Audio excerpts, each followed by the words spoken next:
Welcome to A1 TV Telugu news. నేను బోనా. Details చూద్దాం.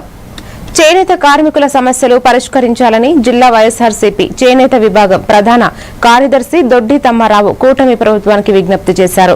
కాకినాడ జిల్లా కోటనందూరు మండలం బొద్దవరం గ్రామంలో మీడియాతో మాట్లాడుతూ చేనేత కుటుంబాలు దుర్భరమైన జీవితం అనుభవిస్తున్నారని, రాష్ట్రంలో చేనేత సొసైటీలు పరిస్థితి దారుణంగా ఉన్నాయని, నేత నేసిన బట్టలు కొనుగోలు చేయడం లేదని అన్నారు.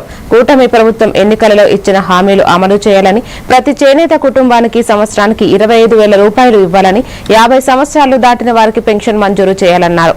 ఈ కార్యక్రమంలో నీలి పెద్ద కన్నయ్య, నీలి చిన్న కన్నయ్య, గిడుతూరి మారేశ్వరరావు తదితరులు పాల్గొన్నారు.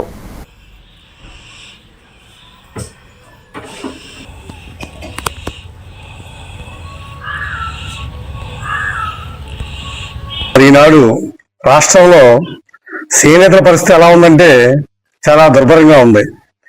ఎందువల్లంటే మరి కేంద్ర ప్రభుత్వం వారు కానీ రాష్ట్ర ప్రభుత్వం వారు కానీ మరి చేనేతలకు ఇవ్వాల్సిన బడ్జెట్ పథకాలు ఏమీ ఇవ్వలేదు. దాంతోపాటు బడ్జెట్ లో ఎటువంటి కేటాయింపులు చేయలేదు. మరి ఆ సొసైటీల పరిస్థితి ఎలా ఉందంటే మూలపడ్డాయి. చేనేత చెయ్యి విరిగి మగ్గ విరిగేట్ అయింది. మరి గవర్నమెంట్ వారు దీని మీద స్పందించి కూటమి ప్రభుత్వం వారు చేనేతలకు న్యాయం చేయాలని మరి ఎలక్షన్ మేనిఫెస్టోలో చంద్రబాబు నాయుడు గారు ప్రతి చేనేత కుటుంబానికి 25,000 రూపాయలు ఇస్తున్నారు. ఈ వేళకి అమలు చేయలేదు. మరి చేనేత మగ్గం ఉన్న వారికి 200 యూనిట్లు ఉచిత కరెంట్ ఇస్తా ఉన్నారు. ఈ వేళకి ఇవ్వలేదు. పవర్ల మగ్గకి 500 యూనిట్లు ఇస్తా ఉన్నారు, ఇవ్వలేదు. మరి ఇదే విధంగా నడిస్తే చేనేత పరిస్థితి ఏంటని మేము ప్రశ్నిస్తున్నాం.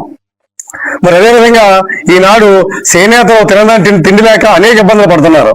మరి 50 ఏళ్ళకే పెన్షన్ ఇస్తా ఉన్నారు. ఈవేళ మీ గవర్నమెంట్ వచ్చి సుమారు 20 నెలలు అయింది కానీ ఒక కొత్త పెన్షన్ ఇవ్వలేదు. దీని మీద మరి చంద్రబాబు నాయుడు గారు స్పందించాలని, మరి చేనేత కుటుంబాలు ఆదుకోవాలని కోరుతున్నాం. మరి అదేవిధంగా సొసైటీల పరిస్థితి ఎలా ఉందంటే నేసిన బట్టలు గవర్నమెంట్ కొనలేదు.